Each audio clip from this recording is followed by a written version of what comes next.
Mohon tanggapannya Pak Kiai tentang statementnya Gus Yakut yang sedang rame, yang katanya begini dan begitu itu bagaimana ini? Ya itu kan head spin ya istilahnya. Jadi pelintiran kebencian gitu. Jadi Gus Yakut itu ini harus kita garis bawahi ya. Setelah kita cek lagi video-video secara komprehensif, secara lengkap. Jadi tidak ada Gus Yakut itu membandingkan adzan dengan itu, ya kan? Yang ada itu Gus Yakut membandingkan suara yang diproduksi dari pelantang suara, entah dari masjid, entah dari tempat peribadatan, entah dari manapun, dengan itu kan itu. Nah kemudian dipelintir menjadi seolah-olah apa itu Gus Yakut itu melakukan membandingkan adzan dengan suara itu kan itu. Itulah namanya dalam teori komunikasi itu ada istilah head spin itu. Tulisan mana itu? Aku jadi ingat karena tadi lihat Nong Darul itu bicara soal itu. Pelintiran kebencian. Jadi memelintir kebenaran untuk menangguk kebencian antipati bagi orang yang mengakses informasi yang disuguhkan gitu. Dengan cara memotong-motong video dengan framing dengan yang lain-lain gitu. Tapi yang lebih menarik itu begini.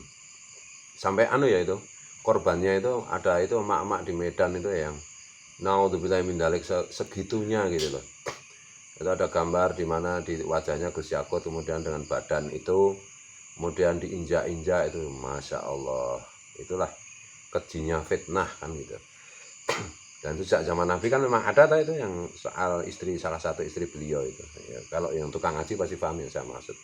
Saya nggak tega menceritakan karena itu contoh yang berat mengenai akibat fitnah. Dan hari ini juga kita melihat itu sampai segitunya gitu ya, menangguk kebencian dari kesalahpahaman atas suguhan informasi yang dipelintir kan gitu. Dan ya bagi saya itu ini harus disikapi dengan sungguh-sungguh gitu. Saya senang ketika tadi sekilas ada surat edaran dari Ansor Banser untuk mengantisipasi lah intinya gitu.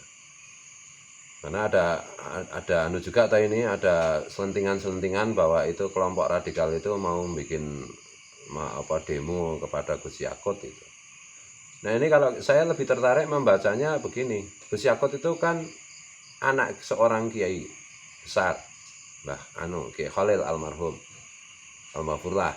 Kemudian cucu kiai yang besar, Kiai Bisri Mustafa, itu salah satu pendiri NU. Kemudian dan seterusnya naik ke atas sampai Rasulullah kan itu. Dari turun-temurun kiai. Gus Yakut juga kerjaannya ngaji kan, yang kebetulan sekarang menjadi Menteri Agama kan. Saya melihatnya ini udah keterlaluan itu kelompok itu. Jadi sama dengan kasusnya Pak Dudung kemarin kan. Menteri Kasat, menteri itu jadi sasaran antara untuk dalam tanda petik itu menciptakan distabilitas nasional di kalangan rakyat melalui berita bohong, hoak, pelintiran kebencian itu. Kemudian intinya mungkin sasaran utamanya itu ya menciptakan chaos supaya pemerintah jatuh, supaya pemerintah yang terpilih secara demokratis dengan berbagai macam kelebihan dan kekurangannya jatuh untuk menciptakan kekacauan seperti yang terjadi di negara-negara Arab sana kan gitu. Ini menurut saya udah keterlaluan kan gitu. Udah nggak bisa ditolerir lah. Mohon itu Pak polisi itu untuk bersikap lebih tegas, lebih jelas gitu loh.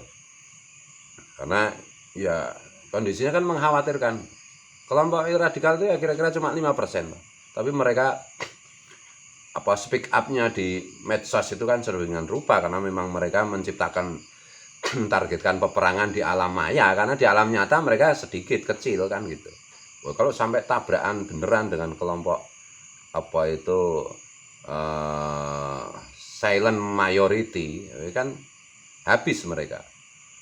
Tapi kalau ini tidak kita sikapi dengan tegas, dengan jelas, sesuai dengan koridor hukum, itu ya agak mencemaskan juga. Agak bukan bukan mencemaskan, agak menurut saya. Setidak-tidaknya itu sangat menjengkelkan.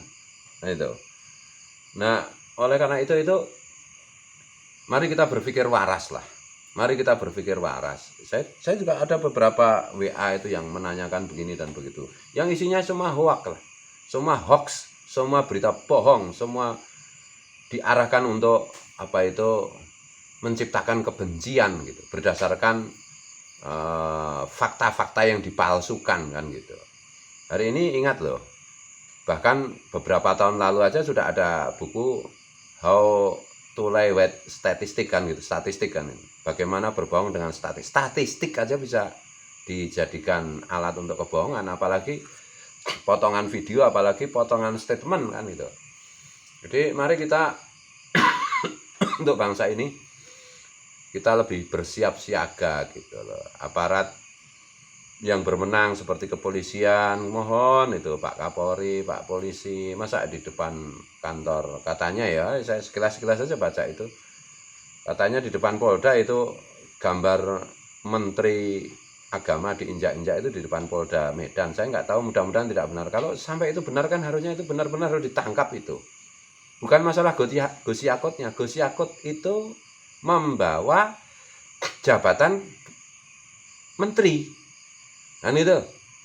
Jadi kalau Gus Yakut bukan menteri sih nggak begitu berat gitu loh. Tapi ini karena beliau itu sedang mengemban jabatan menteri, gambarnya diinjak-injak, gambarnya dibikin seperti itu, masya Allah itu mengerikan itu. Kasihan umat itu, kasihan rakyat. Loh, rakyat itu kan secara umum kan patuh kepada negara. Jangan sampai rakyat itu ditumbuhkan rasa kebencian kepada pemerintah, kepada penguasa, yang akibatnya nanti ujung-ujungnya akan chaos gitu. Dan itu kelompok itu kan berkali-kali saya bilang, itu kelompok radikal yang ditunggangi Wahabi Salafi, Salafi Wahabi gitu loh. Tidak ada teroris yang ditangkap kecuali pasti ideologinya kan Salafi Wahabi, itu terbukti kan gitu. Ujungnya nanti ke situ. Oleh karena itu ya ini saya ngomongnya agak berapi-api karena ini masalah penting, masalah bangsa dan negara, masalah stabilitas nasional. Kira-kira kayak gitu.